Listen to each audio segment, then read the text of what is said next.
Alright, check it out. We're in the bed of my 2013 F150. I got my UnderCover swing cases. Got some recovery gear in those. Now I got some Maxtrax recovery boards. And I need a place to mount them.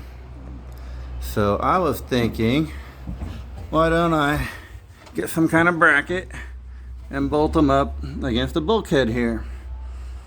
So let me see what we got for that. So Maxtrax makes this universal recovery board bracket. So I'm going to bolt it up to the bulkhead here with some rivet nuts and use some of their Maxtrax pins to hold the boards to this bracket. Let's see how that'll work. Alright, here we got the Maxtrax universal plate up against the bulkhead of the bed. I got some holes marked.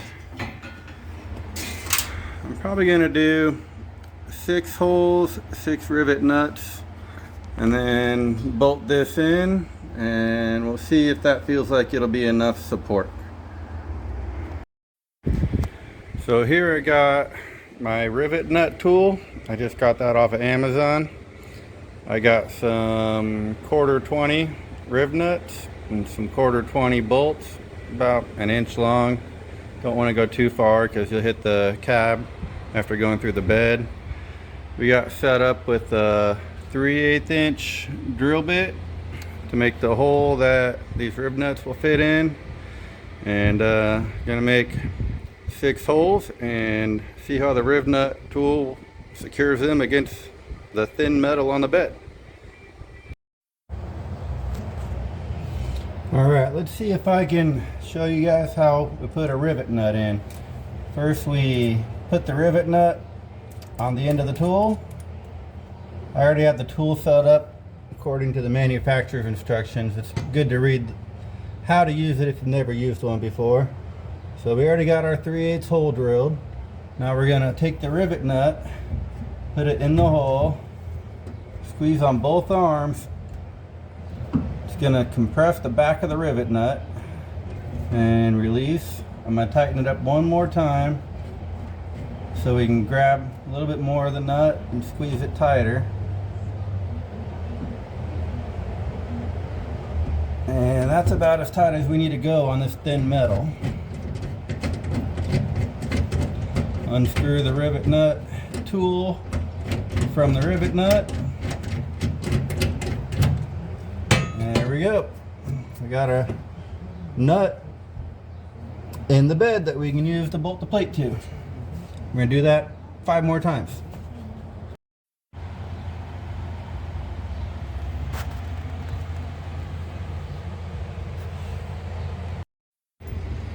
Here we have the Maxtrax track holder pins.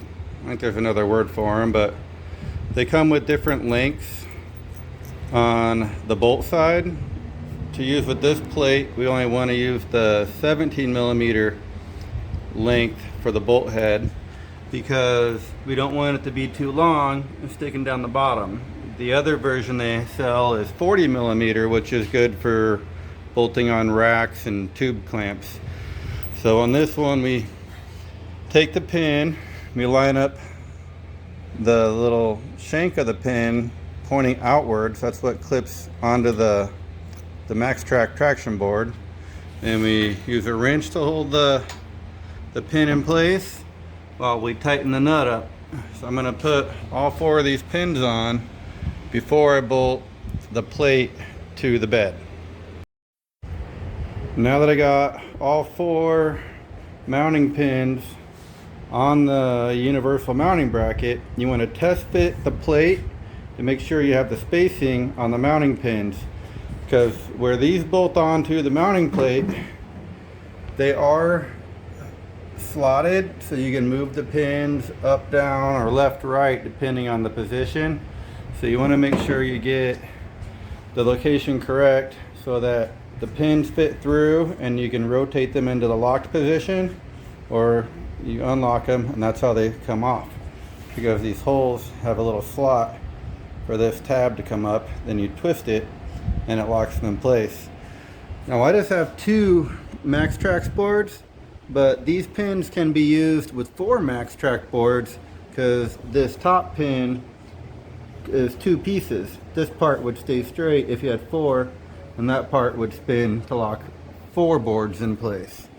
Now let's see if it will mount up to the bulkhead of the bed. We got our bolts started, all but one. I'm using these bolts that kind of have their own washer on them, and they're got some serrations. If you can see that, there we go, some serrations on the bottom of the washer built onto the bolt. That will help lock the bolt in. If these do come loose, I'll probably put a bigger washer on and then put a lock washer to help hold the plate tight if it does vibrate loose.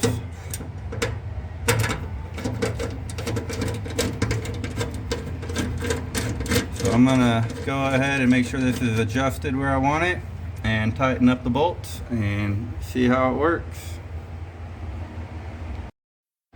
Alright, we got all 6 bolts in and tightened up. I think I might end up putting some washers behind them anyways next time I'm at the hardware store.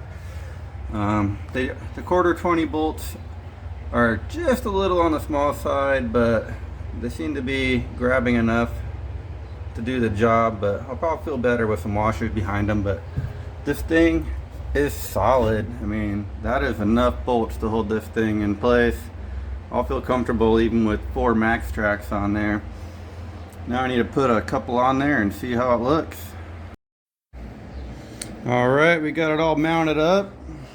It's pretty solid. I definitely feel good about taking that out on some trails. Now I got a BakFlip bed cover, so I'm not concerned about anybody unbolting or unclipping these and taking them. But if you don't have a bed cover, these pins, they do have a hole in the end of them. When they're in the locked position, you can put a little padlock through there and secure your Maxtrax boards to the bracket. Now if you guys haven't seen on our blog yet, we did these UnderCover swing cases a few weeks ago. Started off with 1, wasn't enough, ended up with 2. But let's see what kind of stuff we carry in this thing. On this side, open it. These are lockable. I just unlocked them before the video just so I can get into them easier. So in here I got our rough country tire deflator, an old tow strap, but we don't really need this one anymore. But our Bulldog Winch model 41,000 portable air compressor fits inside this UnderCover swing case with room to spare. We got a old folding shovel in here in case we need to dig a hole. But the air compressor, the air hose, you got room for tie down straps in here and other stuff. And this one, we got some new goodies. Just swing this towards the tailgate and you get in your box. We got some soft shackles to hook up to tow hoops on trucks without tow hooks. We got a Bulldog winch. This is one of their Kinetic recovery ropes. Nice heavy duty rope. I think it's a 30 foot and it's 7/8 or 3/4, I forget. I'll put the part number in the description below. Underneath this we got a 30 foot rugged ridge, 2-inch wide, the standard tow strap. So between the tow strap and the Kinetic recovery rope, some soft shackles. We're ready to either be pulled out of a hole or pull somebody else out of a hole, but I can still got more storage underneath here. I could put more ratchet straps or something in there.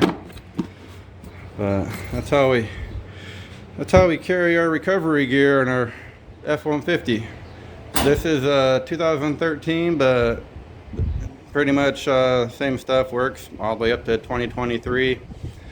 We also have our rough country rubber bed mat. Keeps things from sliding around back here. It was a nice upgrade for $100. And then of course our BakFlip tonneau cover. It's been on this truck for 10 years, but it's still holding up great. All we had to do is replace the one seal that goes along the tailgate. BakFlip replaced it for free. Great company to work with, great warranty on their product. So that's it for this on our recovery gear and bed storage on our F-150. Thanks.